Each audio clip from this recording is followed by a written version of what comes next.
Për të 3 personat në fjalë, detektori sinjalizoi me dritë të kuqe edhe pasi I lënë gjërat personale në tavolinë. Për 2 prej tyre, prezent afër punëtorit që ka pajisjen sinjalizuese, është edhe koordinatori Kamber Shabani. Megjithatë, ata u lejuan të hyjnë.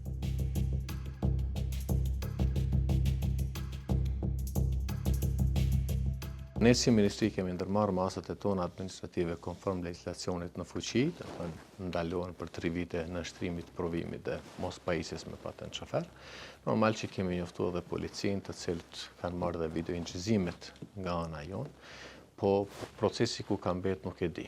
Aktualisht presim nga policia të kemi informacionet e duhura nëse do të na informonin lidhur me këtë proces.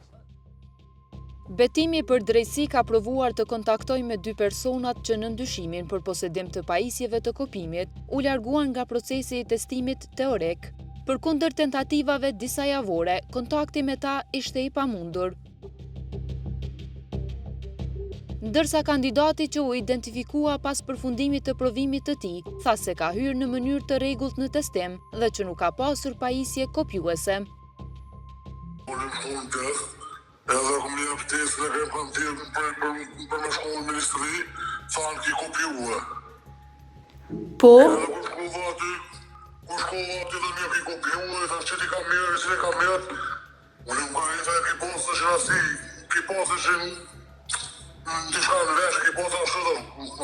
Ku posë që shkëri që për punë të në kretër, në shkëme në mirë në mëllë. Po të a ke pas diçka kështu realisht? Kur që ajë, që në kanë kaluë e punë, edhe punë, ku për që punë. Në polici ose në prokuroria ju kanë marrë në pyetja ndonjëherë? Po, më kanë thirrë, po në Prishtinë kanë quë. Dhe çka ju kanë thonë, çka keni deklaruar aty? Të kom pas, që nuk që e kom shqip, që e kom që e kom falë, se nuk kom pas kur gjanë.